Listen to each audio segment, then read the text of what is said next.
This is your daily dose of all things royal. Welcome back, my gorgeous, good-looking friends.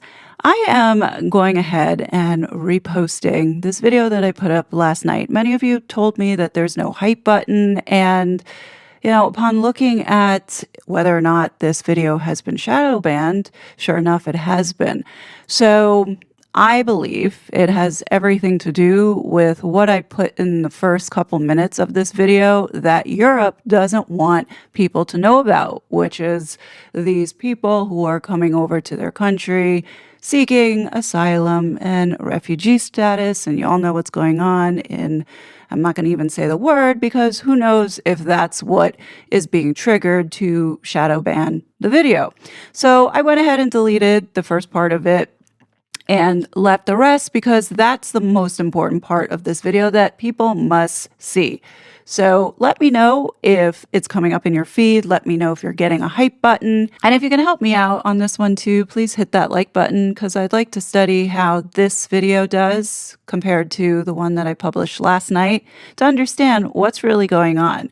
I believe what's happening here is that YouTube is falling in line with the Digital Services Act as well as the Online Safety Act, and certain social issues are being suppressed intentionally. Europe doesn't want you to see what's going on, and, that's a problem. Hopefully by now, everyone sees the harmful effect of censorship when information is deliberately held back, even though it is in the public interest. I think what's happening right now in Europe needs to be shared widely, but apparently that seems to be a topic that is taboo on this platform. At least for my channel, since majority of my viewers are from countries that are under this radical transformation. Anyway, let's just see what happens. If you have the ability to hype this video, let me know in the comment section. Thank you for bearing with me, and without further ado, take 2 of my investigation around Meghan Markle's family. Never forget the role of the people and organizations that you see here played in 2020. Specifically, the saga with Prince Harry and Meghan Markle. I curse the day that this woman we're calling Meghan Markle was unleashed onto the world. By the end of this video, you're going to see why I'm telling you that all of this chaos and drama with Meghan and the royals had been planned. After I show you this, there will be zero doubt. A couple days ago, I released a video about a woman presented to us as Doria Ragland. I showed that no record exists of her graduating from Fairfax High School. A lot of good questions came out of that video, such as, did Doria even graduate high school? Or did Doria go to another high school? Digging further into this reveals something even more damning, and that is the story of her family and the alleged marriage to Thomas Markle. Doria's family history collapses under scrutiny. By the end of this video, you will no longer be able to believe the narratives you were fed about Meghan Markle and the supporting cast of characters around her, the ones who pulled off the greatest hoax of the century. But before we get started, if you could help the kid out, hit that like button, and please be sure to share. Okay, let's get into it. So it was the Daily Mail who was quick to put up Doria's family tree. They seem to have had this all sorted 3 days after Harry and Meghan announced their engagement. Doria Lois Ragland was born in September of 1956, apparently in Cleveland, Ohio. At the time of making this video, there is no birth record found of anyone named Doria Lois Ragland born in Cleveland. I'm not saying a Doria Ragland doesn't exist. I'm simply pointing out that this is what the public was told, yet there's no official record of it anywhere, aside from what was populated on websites by the PR firm building her digital presence. At the time when this was published, Doria's mother was unknown, as well as the 2 half-siblings that Doria allegedly has. So now fast forward a month later, Doria's half-brother, Joseph, comes out and does an interview with the Daily Mail with the headline, Meghan's uncle reveals how the strong women in his family, including her hippie bride mother with flowers in her hair, nurtured strong, no-nonsense values in Harry's future wife. Now keep in mind, Thomas Markle had not been introduced to the public yet. Thomas Markle's voice didn't actually start to surface until December 6, 2017. And this is important to understand. So let's go back to this article that was published on December 2nd, 2017, to hear what it had to say. A fresh new day, and it's ours, read the opening line of their wedding invitation with the promise of happy beginnings when we, Doria Lois Ragland and Thomas Wayne Markle, unite our love as one. It was a lovely wedding, but not conventional at all, said Meghan's uncle, Joseph Johnson, 68, last night as he opened up Meghan's family photo album for the first time. Doria was very young, just 23, but looked much younger. She had tiny white flowers in her hair. We were happy that she was happy. It's almost unbelievable to think our Meghan, our flower, is about to marry into the royal family. While much has been written about Tom, 73, retired award-winning Hollywood lighting director, and Doria, 61, a yoga instructor who Meghan calls her inspiration, very little has been known about the maternal side of the family who, Joseph says, truly raised Prince Harry's future bride. But Doria and her mother Jeanette got divorced while their children were young. And while Meghan's father, Tom, remained in her life, his crazy work hours meant the burden of raising her fell to the women in the family. So now pay attention to this. Meghan was raised by her mother and grandmother, two beautiful, strong Black women who instilled in her a sense of self-belief. These days, a lot of women flaunt their sexuality. Meghan is an exception to that rule. She's not someone who uses their looks to get ahead. She is beautiful on the outside, but she was raised to believe it's what's on the inside that counts. Today, the Mail on Sunday can reveal Meghan's maternal grandmother was Jeanette Ragland, who was raised in poverty in Cleveland, Ohio, the daughter of a hotel bellhop and a mother who had made her living as a lift operator. She pressed the buttons at a fancy whites-only hotel. It was Jeanette and Doria who helped the future Suits actress believe she could be anything and achieve anything, her uncle claims. And we can reveal that the family suffered appalling racism, once being hounded out of a Texan town at night in the middle of a snowstorm, a painful history which, her uncle says, helped shape Meghan into the strong, powerful, independent woman she is today. Do you all see how heavy they were laying on the race factor in the beginning? Okay, so skipping ahead, because this part's important, it says here, Doria's grandmother, Nettie, Meghan's great-grandmother, was married 3 times. She worked as a lift operator at the fancy St. Regis in Cleveland, a whites-only hotel where she fell in love with James Arnold, a bellboy who abandoned her soon after the birth of their daughter. Jeanette, born at the start of the Great Depression in 1929, married Joseph's father, Joseph Sr., when she was in her early 20s. Jeanette struggled to support her 2 children as a single mother. My father was a professional roller skater who toured the country. He left and went off to start another family. We moved 20 times in a few years. We were never starving, but we were poor. When Joseph was 6, his mother, a Catholic, met charismatic antiques dealer Alvin Ragland, a former Baptist minister. The pair immediately fell in love and moved into a basement flat in a 3-story building in Cleveland. I don't know, was professional roller skating a thing back in the day? It's a bit strange profession, right? Anyhow, Alvin didn't know how to be a father, Joseph says sadly. Meghan's mother, Doria Ragland, was born in September 1956, and within months, Alvin uprooted the young family and drove across country to L.A. They were so poor they did not have their own car. Instead, says Joseph, they drove one belonging to someone else. Back then, people would pay to have someone drive their car from the east to the west coast. It was a grand adventure which came to a grinding halt amid shocking bigotry in Texas. We arrived in a small town in the middle of the night in a blizzard. We were cold and hungry, but no one would give us a room. We wanted food and shelter, but we were turned away because of the color of our skin. It was the first time I'd experienced racism. I was young, but I remember one guy pointing off into the snow saying, "The highway is that way. Get going. You're not welcome here. Though Joseph and Sandra are technically the half-siblings of Doria, they consider themselves united, equally loved. Doria's father, Alvin, divorced Jeanette shortly after they arrived in LA. He later worked as an antiques dealer running a store called Twas New and worked Sundays at a stall at a flea market. We were raised together. There was an age difference with Doria.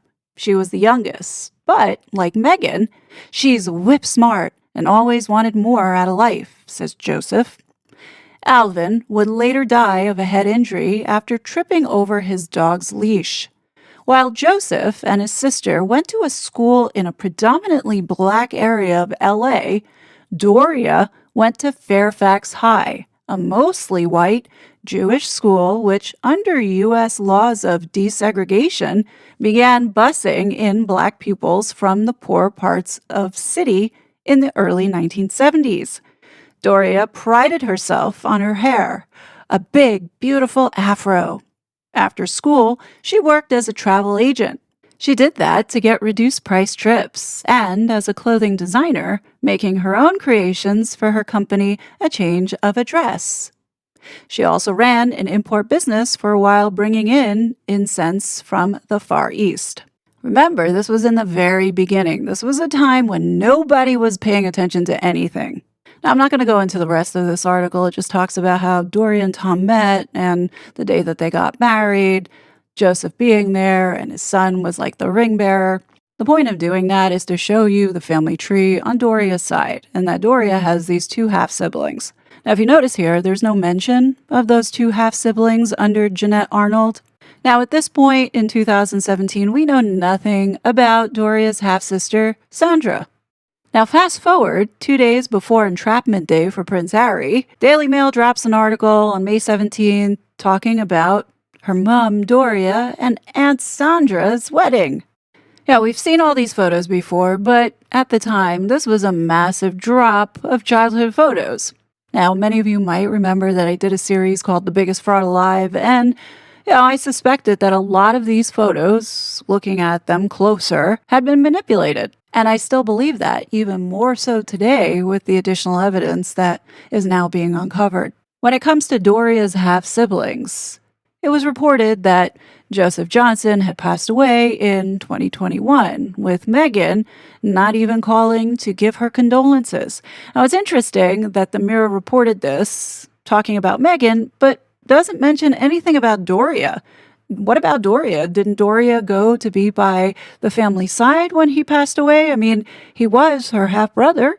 Yeah, and the same thing with Sandra. Nobody knows or have heard anything about this other sibling.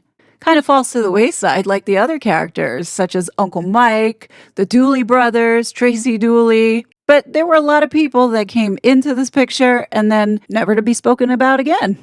Right? In all the family trees that are made for Doria Ragland, there is no mention of these two half-siblings that Jeanette Forshey had from a previous marriage. It doesn't even say here Doria Ragland has two half-siblings.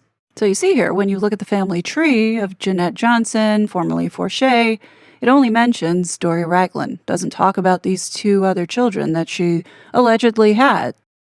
Yeah, when you look at Alvin's family tree and his children, it says father of Doria Ragland and private son, which is Alvin Joffrey Ragland, seen here with his mother, Ava Burrows. Now, on the same day that all those childhood photos dropped 2 days before entrapment day, the story about Doria's father and how he passed away was also published. The story goes that Alvin was found unconscious outside the olive green home where Meghan's mother Doria lives in the View Park, Windsor Hills suburbs of LA, also known as the Black Beverly Hills.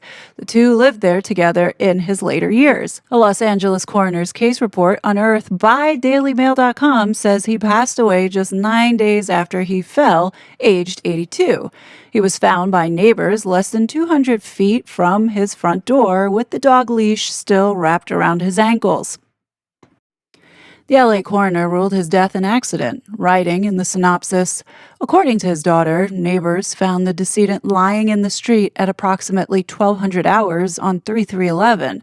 The decedent had apparently been walking his dog when he tripped, and the leash was found wrapped around one of his ankles. Alvin was taken to the hospital by ambulance where he was diagnosed with bleeding on the brain. He underwent brain surgery but never regained consciousness, passing away on March 12, 2011. The report added his cause of death was blunt head trauma and foul play is not suspected. Meghan was said to be very saddened by her grandfather's death, which happened while she was away in Toronto preparing for her new show, Suits. Now, over the years, there has been a lot of controversy and discussion about this death because things just don't seem to be adding up. Like right off the bat, the article is saying that they saw this coroner's report. So why not share the report? Like, how did you end up seeing it? Secondly, what happened to the dog? If Alvin fell with the leash around his ankles, that would mean the dog was still attached to the leash. Am I right? So where did the dog go? Given that he was 200 feet from the door, the dog would have been on a leash by then. And I would think if he fell and the dog was there, it would be barking like mad. Of course, like everything else with Meghan Markle, nothing adds up. So, why would this be any different? There's been speculation that there was foul play involved and that Doria might have had something to do with it. There's no evidence supporting any of that. So the question becomes, what's real and what's not? Because there seems to be a lot of holes and a lot of gaps, no evidence around the half-siblings, and then the mysterious death of Alvin and how Doria ended up with this house. So the only source of truth that we're really going to get here is looking at the actual documents pertaining to this house and how Doria really came to own it. So I think the better question is, how did Alvin get his hands on this house? There's a backstory to this. This house was owned by Alvin's aunt. Her name was Lily Evans. She was the sister of Steve Ragland, who was the father of Alvin. So apparently Lily was successful. She became vice president and director of a realty firm in the city, and she was later included in Who's Who among African Americans. Now for this property, I'm not exactly sure when Lily passed away, but it shows that in 2009, the ownership changed to her name from William Evans, assuming that was her husband. I can't really tell because some reports are saying Lily passed away in 2004. So then the question becomes, how is it that this transferred over in 2009? Could this be the time when it was transferred over to Alvin? I don't know. It's on record that he was living there since 1993 up until he died. It is possible that maybe this was one of the properties that his aunt had owned and he was renting, and then when she passed away, she willed it to him, which I think is what happened here. So now when Alvin passed away, apparently there was no will. So the question is, how did Doria get her hands on it? So prior to Alvin's death, he went ahead and obtained a reverse mortgage. For those that don't know what a reverse mortgage is, it says here is a special home loan for people age 62 or older that lets them turn part of their home equity into cash without making monthly mortgage payments. Instead of the borrower paying the lender each month, the lender pays the borrower. No monthly payments, you don't have to pay back the loan month to month, growing balance, interest and fees add up over time, so what you owe goes up and the home equity goes down. Getting funds can get money as a single lump sum, regular monthly payments, or a line of credit, and when it's due, the loan must be paid back when you sell the home, move out permanently, or pass away. So what Doria and Alvin Joffrey did was they went ahead and paid off the debt on this house. They had 1 year in order to give back the money to the lender. It says here, before his death, Alvin Ragland obtained a reverse mortgage from Security One Lending on his residence, real property located at 5127 Angeles Vista, Los Angeles, California, 90043. The reverse mortgage agreement allows a family member to pay off the obligation and keep the real property if the obligation is satisfied within a year of the original debtor's passing. In this matter, that date is March 12, 2012. If the obligation is not satisfied by March 12, 2012, the house will be foreclosed upon by the lender. The only asset of the estate is said real property, which is a family home that the decedent inherited from his aunt. Decedent heirs, his daughter and son, would very much like to satisfy the reverse mortgage, pay off the debts of the estate, and keep the real property in the family. However, in order to do this, the lender is requiring the court order be recorded in advance of loan funds being released. Time is of the essence. So this process to pay off this debt started a year prior, back in May of 2011, literally 2 months after Alvin passed away. As you can see here, Doria and her half-sibling, Alvin Geoffrey Ragland, are listed on this document with their ages. So at the time, Doria was 54 and Alvin was 26. So now here's the good thing about this court document.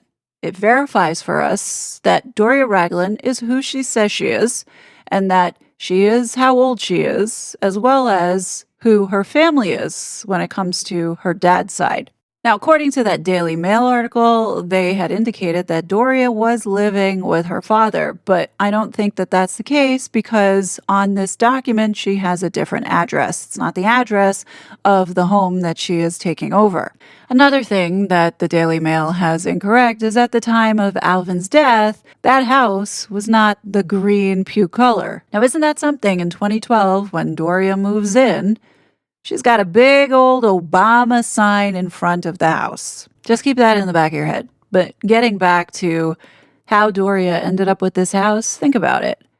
Alvin Geoffrey was 26 years old. At the time, it looks like Doria had to take out a $180,000 loan in order to keep the house.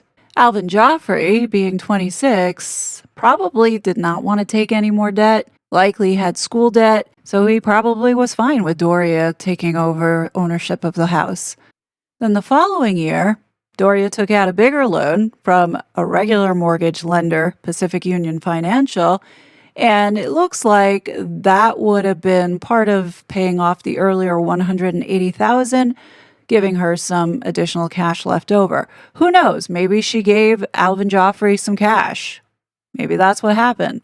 So understand that both of those loans were Doria's responsibility, and her half-brother, Alvin Geoffrey, signed the quitclaim, which is to put the house solely in Doria's name. So the debt stayed with Doria and the property. The 2012 loan was the emergency financing to save the house from the reverse mortgage foreclosure, and the 2013 loan was a normal refinance that replaced it. Does that make sense? So like when you look at this, it wasn't like the house was paid off and that this was like being passed down and Doria's like, no, I want full ownership of it. There was a lot of debt sitting on the house. If you're 26 years old, would you want to assume that? Probably not. So that's what happened. And I'm going to step out on a limb here and say that the story that was told in the Daily Mail was completely fabricated. I don't believe that Alvin passed away in that manner. And all of these stories that they told us have been lies. Now, when I was going through all of the records pertaining to this property, there was one name that was consistently tied to Doria's family and this property. And that name is Sandra Lyons Rowe. You see, what's really strange about this is Sandra's address having just a difference in numbers. So instead of 5127 Angeles Vista Boulevard, I'm seeing it in places where it says 5172 Angeles Vista Boulevard. 5172 is literally down the street from Doria's 5127 Angeles Vista Boulevard. It's on the same street. So could this be just an error and it's just tied to a different house, but somehow got caught up in the white pages and also the real estate property databases? So if you're looking at Google Maps, there's Doria's house, and then right down the street is 5172. I mean, it looks like a really nice area. So the question is this Sandra Lyons Rowe tied? So the question is, who is she? According to the white pages, it shows she's a psychologist. And digging further on the Nothing Matters But the Children website, which looks like a nonprofit, their clinical advisor, her name is Sandra Lyons Rowe, PhD. says Dr. Sandra Lyons-Rowe is a licensed psychologist and retired coordinator of psychological services at Santa Monica College, where she was responsible for overseeing the delivery of psychological services for a multiculturally diverse student body of more than 34,000. She supervised doctoral student interns and postdoctoral professionals in the delivery of culturally competent clinical counseling practice, prevention, and treatment. She has served as Director of Community Services at Holly Grove Children and Family Services and has also held staff psychologist positions and taught at Loyola Marymount University and the California School of Professional Psychology. Interesting stuff, right? Even more interesting is what this woman looks like. Does this woman look familiar to you? She should, because that's Auntie Sandra. Now, for those that are refusing to see that this whole thing was a scam and making up all kinds of excuses, probably saying, no, this woman doesn't look anything like Aunt Sandra, I ran the photos through Grok and they confirm it's the same woman. Says here, yes, this is very clearly the same woman, just significantly older. Key matching features, eye shape and spacing, same almond shape, same slight upward tilt at the outer corners, and identical spacing between the eyes, the nose, broad bridge, and the same rounded tip nostril shape. Mouth and smile, extremely distinctive. The way her upper lip lifts, the amount of teeth shown, and the overall shape of the smile are nearly identical. Face structure, same cheekbone placement, jawline, and overall proportions. The aging, wrinkles, soft tissue changes, graying hair is completely consistent with 25 to 35 plus years of aging. Ears, same lobe, shape, and attachment. And given the fact that both of their names are Sandra and both of them are tied to the same street and address and connected in all of the databases to Doria, it's likely that this woman is part of whatever the heck this is. And for those that are still resistant, still giving the benefit of the doubt and saying, well, maybe that's Doria's sister. Maybe her last name, maiden name, is Johnson. Nope. Sorry, Dr. Sandra Lyons-Rowe, the Los Angeles-based licensed psychologist and author, Lyons is her maiden name. So sorry, Aunt Sandra Johnson, aka Sandra Lyons-Rowe, is not related to Doria. Like I told everybody, this is a sham. Remember in the beginning when I kicked off the video and showed you the old article with Joseph Johnson, Doria's half-brother? Well, guess who wrote that article? That would be Caroline Graham.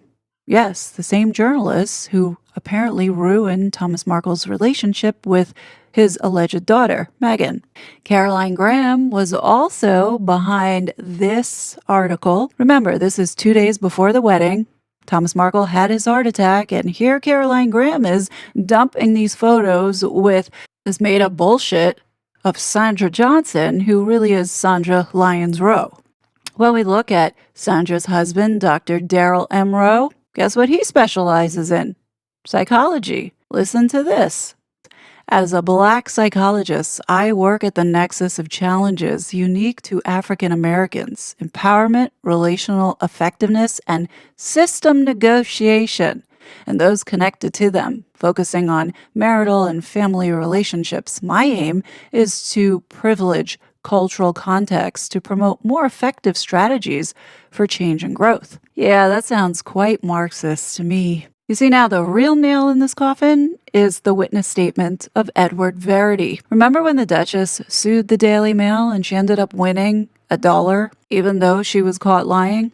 Turns out it was Caroline Graham again who wrote the article in which they selected pieces of Meghan's letter to publish in the Daily Mail.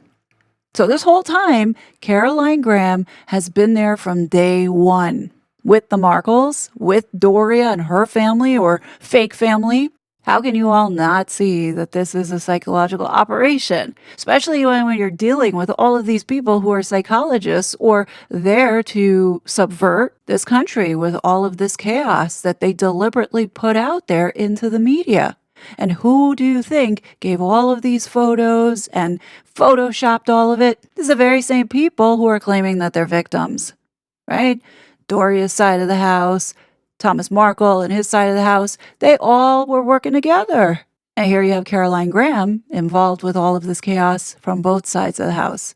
So she definitely knows what is really going on here. Think about how much shit she's put out into the public space. All these made-up stories that were literally given to her. Think about how many people believe these stories. You got the story about the half-brothers and sisters and the story of racism going to Texas and, being told to get out. Get the fuck out of here, Caroline.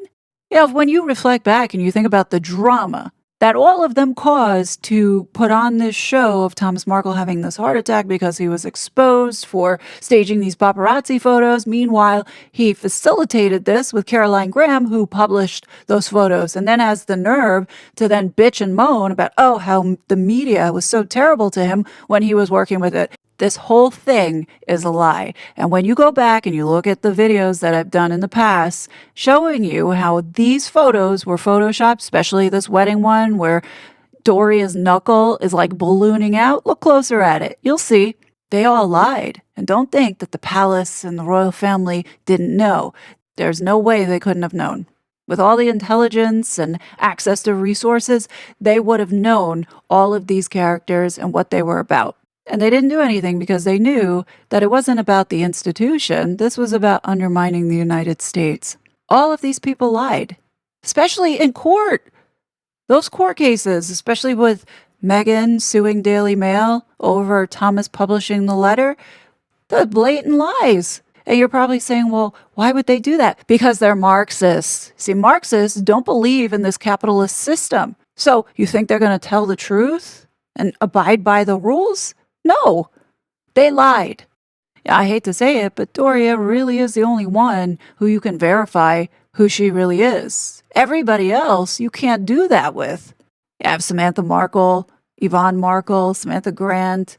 I mean, how many names does she have? That's not normal. Seriously, think about how many times things contradicted each other or just didn't make any kind of sense or was just so chaotic and confusing.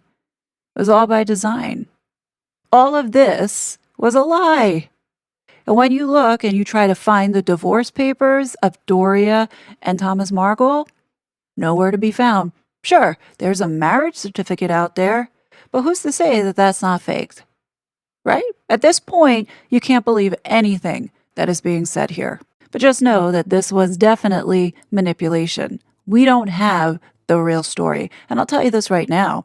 I don't believe that Doria was in jail. I think Doria was just normal. And I think all of these little stories that were planted were purposely designed to have us see Doria in a certain way. Remember, this is all psychological. And now you see how this Marxist ideology seeps into communities. You've got psychologists who are pushing this shit. Now does it make sense as to why Harry and Meghan focus so hard on the impressionable youth and mental health? This is about capturing their minds to indoctrinate them. Anyway, that's really what I have for you today. But now I think people need to start waking up and see what's really happening here. They all lied to you. Remember that. If you didn't watch this video about Cuba and the influence that it's having on this country as well as the rest of the West, please go ahead and do, because this will make a lot more sense. Anyway, let me know your thoughts below. As always, I will be back with more content, but until then, please be safe, and I'll talk to you later. Bye! It was such a fraud.